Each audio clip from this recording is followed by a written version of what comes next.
The 1980s were a golden age for animation, but not every creation from that era became a beloved classic. Beyond the iconic heroes and mascots, there were characters so strange, so bizarre, that they left audiences puzzled, or even disturbed. From oddball mascots to surreal experiments, these forgotten figures reveal just how weird Saturday mornings could be. The Biskitts, Tiny Dogs with Kingdom Duties, 1983. In 1983, Hanna-Barbera introduced the Biskitts, a cartoon about a colony of small, royal dogs who guarded their kingdom's treasure. Imagine a mix of Disney's The Rescuers with medieval fantasy, but with miniature hounds wearing armor and crowns. The characters were so unusually designed, with oversized heads and squeaky voices, that many viewers found them unsettling rather than cute. The Biskitts were meant to be noble guardians, yet they constantly found themselves at odds with bumbling villains. The problem? The show's tone clashed between whimsical adventure and outright parody, leaving audiences unsure how seriously to take these tiny dogs. Parents complained that the concept was too odd for children to grasp, while kids often moved on to flashier cartoons of the decade. Although the series ran for only one season, the Biskitts developed a minor cult following. However, its characters faded quickly, remembered mostly as one of Hanna-Barbera's stranger experiments during the toy-driven boom of 80s cartoons. Today, the Biskitts stand as proof that even animation giants struggled to balance charm with absurdity. Rubik the Amazing Cube, 1983. It's hard to imagine now, but in 1983, the Rubik's Cube puzzle craze was so intense that it inspired a cartoon. Rubik the Amazing Cube told the story of a magical, floating cube with a childlike face that granted powers to kids who solved him. The bizarre design turned an abstract toy into a talking, hovering sidekick with enormous eyes. The show's premise was considered both clever and ridiculous. While children loved the connection to the real-world puzzle, critics dismissed it as shameless merchandising. Rubik's high-pitched voice and awkward animation made the character unintentionally creepy. Some episodes even raised concerns over the surreal visuals, which mixed psychedelic transformations with moral lessons. Although Rubik the Amazing Cube only aired for a single season, it remains one of the strangest examples of toy-to-cartoon marketing. The character's existence highlights just how far networks went in the 1980s to capitalize on fads. Rubik, despite his short life, is still remembered as one of the weirdest Saturday morning companions. Turbo Teen, 1984.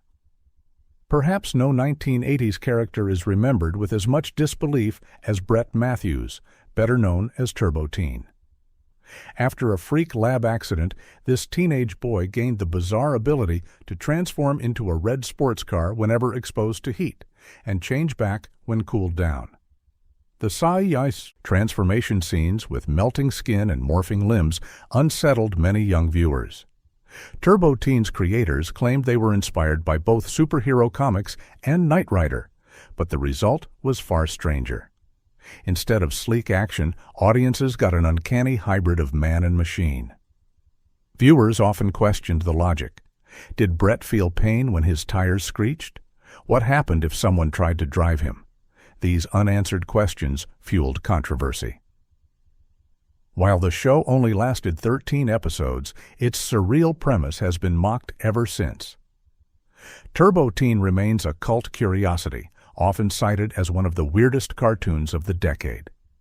Though short-lived, the character's legacy endures as an unforgettable example of 80s excess.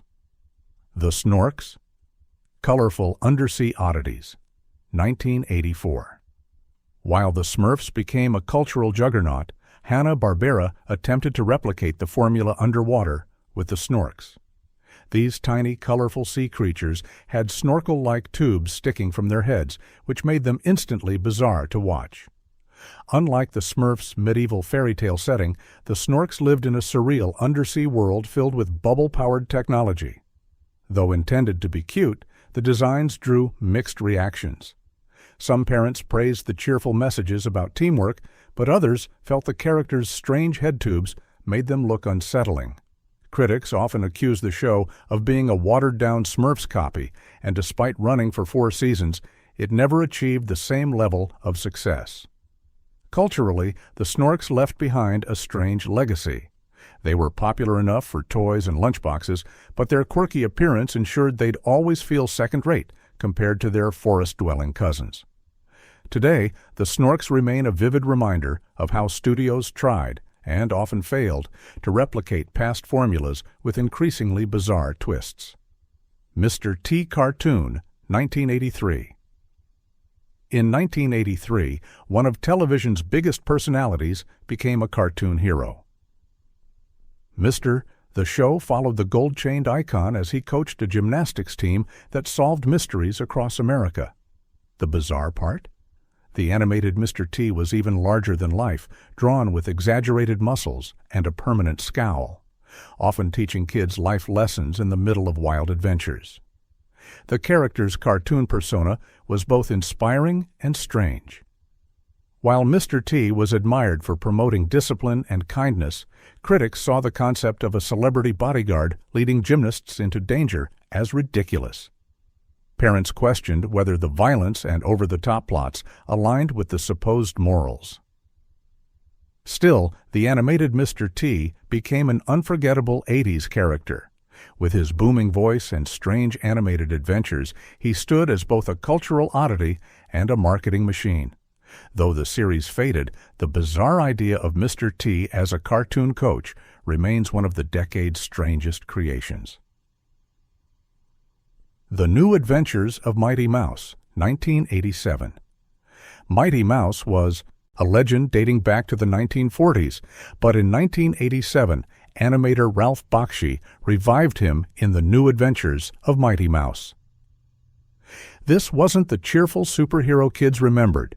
It was a surreal, satirical version packed with absurd humor, odd characters, and dreamlike imagery. The revival's strangest addition? A more neurotic, almost humanized Mighty Mouse navigating bizarre scenarios. The redesign puzzled audiences.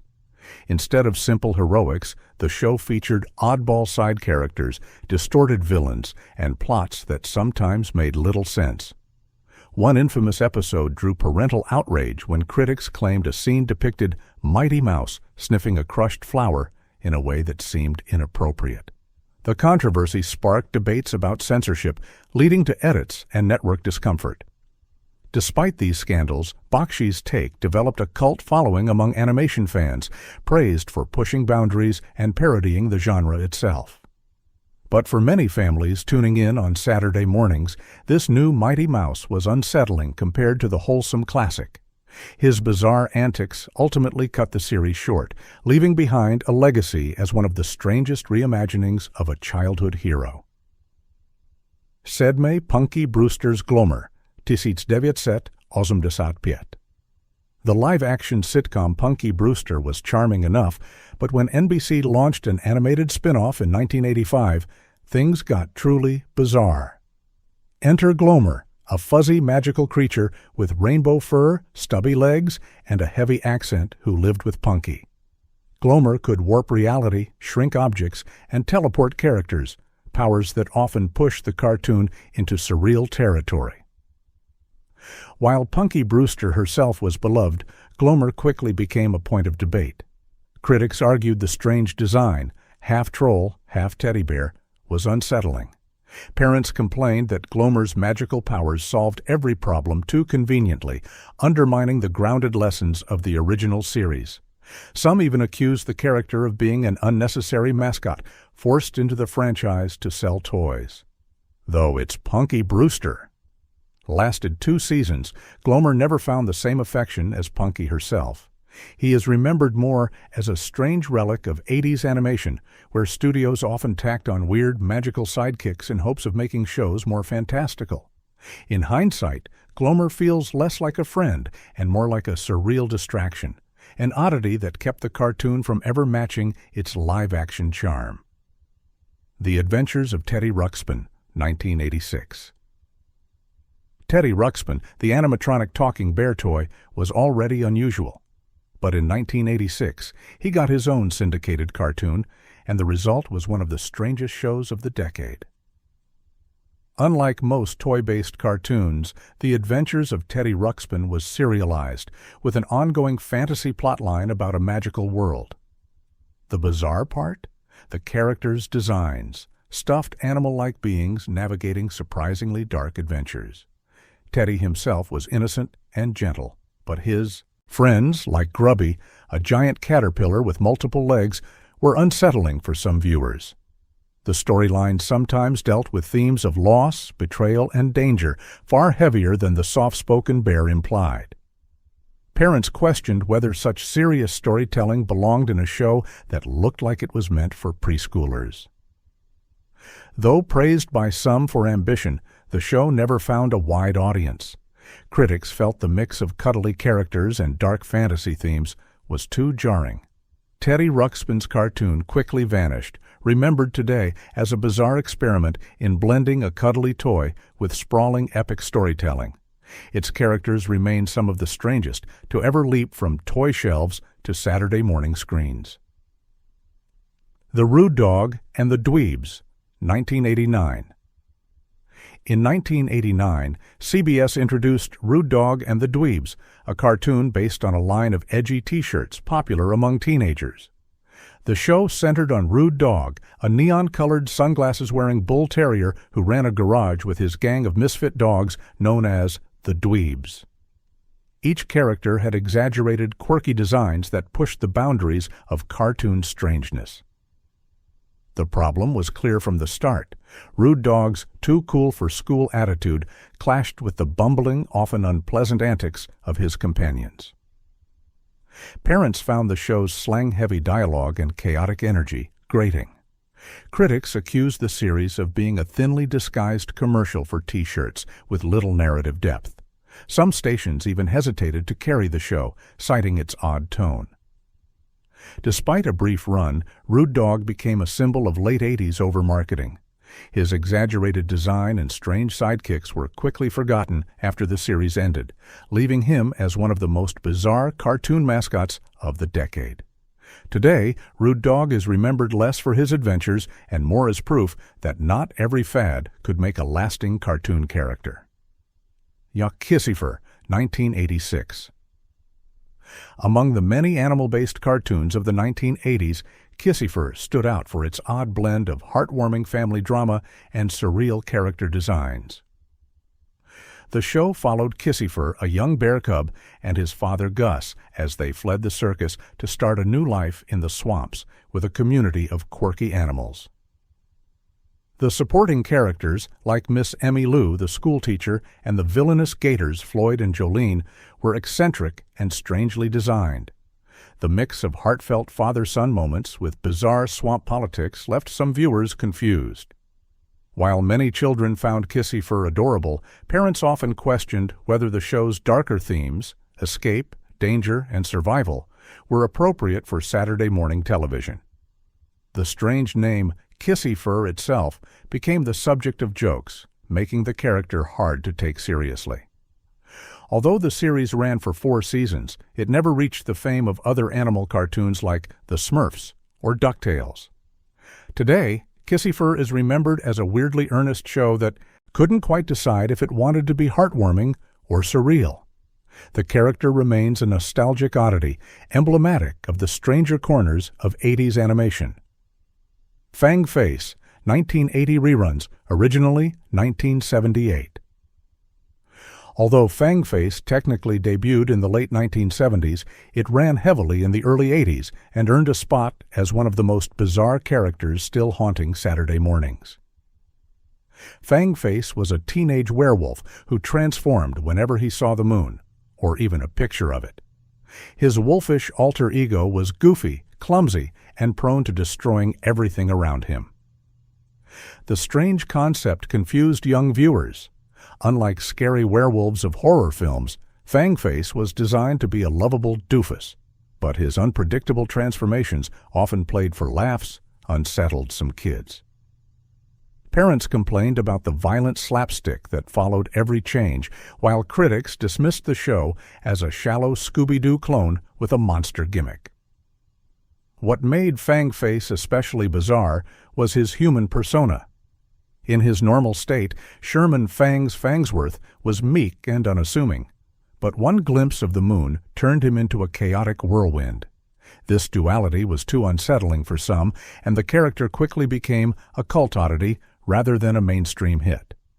By the early 1980s, Fangface was already fading into obscurity, but his bizarre legacy as the Werewolf Scooby still lingers for fans of forgotten cartoons. Thundarr the Barbarian's Ookla the Mock, 1980–82. Thundarr the Barbarian was a cult favorite, set in a post-apocalyptic world where swords, sorcery, and science clashed. Among its characters, none was stranger than Ookla the Mock, a hulking lion-like creature with fangs, pointed ears, and a guttural growl. Designed as Thundarr's loyal companion, Ookla was both fearsome and oddly comical. Audiences found Ookla bizarre because he never spoke real words, only grunts and roars.